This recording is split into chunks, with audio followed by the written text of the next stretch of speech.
Jacoba Courtney. How do you spell that? Jacoba. And your It's last like name? Jacob with an extra A. And then Courtney. Okay. Where are you and why are you there right now? Kind of put us where you are. We are in Dobbins, California at the moment at my boyfriend's aunt's house, about 3 hours from Paradise. So we were far enough away that we wouldn't get evacuated again, but close enough that we're still dealing with the smoke fumes. Talk to me about, what day was it? I feel like November 8th will always be burned into my mind. Now is the day my world came crashing down. I was still asleep with my children and woke up to the police telling me to get out of my house. And I had never been so scared in my life. When you got out, what did you see? Well, it took a while to evacuate because everybody was trying to get out, and all I could see was smoke, and you could smell it, and the sun was blood red, and that was terrifying to me. And just trying to get to my boyfriend, who we were separated from for 4 hours, and I didn't have my kids' car seats, and I couldn't get my dogs out, and so we're still praying and hoping they're okay. How old are your kids? Tell me what it's been like for them. My oldest just turned 3, and my youngest just turned 1 last month, and they don't understand what's going on, but my 3-year-old is asking questions about where's our dogs and why are they gone, and I just keep telling them to pray and hopefully they'll be okay. I don't think they understand that we don't have anything anymore.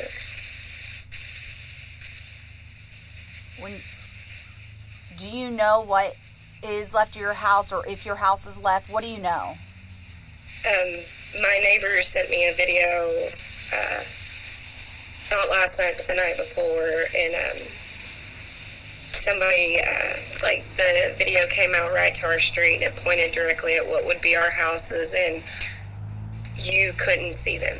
You could see a house on fire behind what would be our house, but as far as I could tell, our houses are no longer standing. But we don't know if maybe it was just too smoky, you couldn't see. But as far as I know, my house is gone.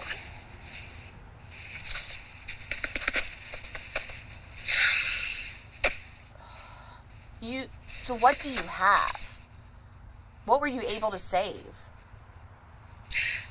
My road, we lived on Pence, and that was the first road that they were kicking everybody out of, and I had no time to grab anything. My 1-year-old had a diaper on, my 3-year-old had socks and a t-shirt to pull up on, and I barely remembered to grab shoes. I grabbed a couple diapers and nothing else. We had to buy them clothes as soon as we met up with my boyfriend, and thankfully other people have come together and gotten clothes for all of us, and diapers and shoes and everything. So I'm so thankful for his family, because my family's all in Arkansas, and his family has come together and taken care of us until we know exactly what is going on. How long have you been there, and why are you there? When did you leave Arkansas? What are your ties to Arkansas? Kind of talk to me about that. Oh, I'm Arkansas born and raised, been in Arkansas my whole life until 2 years ago, a little over 2 years ago. I moved here for my son to be closer to his father and to be a family. I stayed as long as I could because my mother was sick for a very long time. And right after we moved here, she ended up passing away, but she's no longer in pain, so that was something that is sad but sweet, because no more pain. And I've been here, this in my home for the last little over 2 years, and now our whole town is gone, and I still feel like it's unreal, and I'm not going to believe it until I see everything with my own eyes. How old are you? My birthday is in 8 days, and I'll be 27. So for 24 years, you lived in the state of Arkansas. You moved to be closer to your son's father, who's in the military, correct? Yes. Oh, what branch is he in? He was active duty for 12 years, and now he is in the reserves. In the Army? Yes. He was Navy, and now he's Army. I can tell your eyes are very swollen. Yeah, I've been having it, just crying for days, and it's like I'm trying to stay strong for my kids, but I still have my moments. And just a little bit ago, I stepped outside and I heard sirens, and I started shaking and panicking, because I was like, I know that it has nothing to do with everything, but I'm still always going to have the fear. That's always going to be in the back of my mind, that something like this will happen, and it's absolutely terrifying. What time? Do you know what time it was? Was it like in the middle of the night they woke you up? No, it was 8 o'clock in the morning. It was, I guess it started a little after 6 in the morning, and my boyfriend was at work down the hill in Oroville, and they weren't telling him how bad it was. And by the time he found out, he couldn't get up there. And God bless the perfect stranger who helped me and my children get out of there. I don't know what I would have done. It's like he had no car seats for his kids. I had no car seats for the kids, so I had to sit in the back and hold them. And we just had to get out of there because fires were popping up everywhere. Was it a cop that helped you get out? Was it a stranger? You said it was... No. The cop told me to just strap my kids in and leave, and he walked away.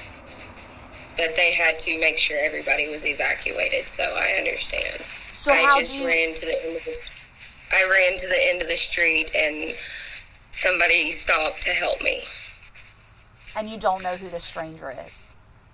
I got his name. His name was Jesse, and him and his husband, God bless them, they stayed with me and my children until we were reunited with my boyfriend.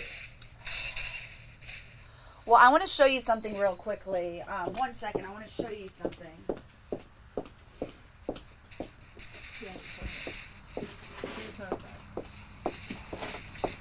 Your friend Julia works, in Sardis, and she made this.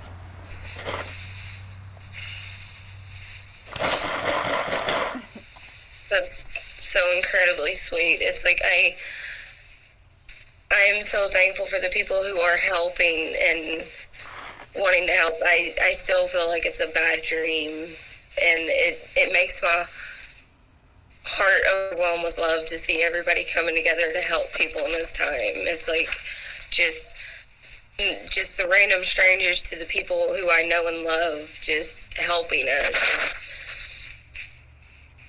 It's like, I know tragedies always bring people closer and everything like that. It's just, you never think that something like this will ever happen. And to think that we're going to have to start all over. And I don't care about the house. I don't care about the things inside the house. I have memories, and things can be replaced. People can't be replaced, and there's still people missing, and one of them I know and love very dearly, and we have not heard anything about him, and that's scary to me. He umpires all the softball games. I always take my kids to watch their dad play softball, and the umpire, his dog loves us and always follows us because my kids feed him Cheez-Its and they're missing, and there's already 23 confirmed deaths, and I'm just glad that the family, his grandmother and everybody got out in time, but it's like,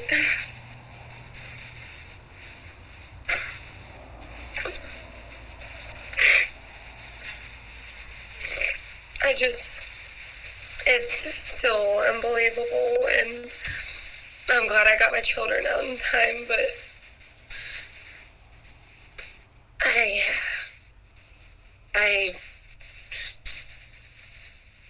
I don't know how to process everything. It's like, I know what happened. I know our town is gone. I've seen the pictures everywhere, the places I take my kids, the places I go grocery shopping, everywhere is mostly gone. Not everything, because I have seen videos from the groups that I'm in that some places are still standing. Not everything is gone.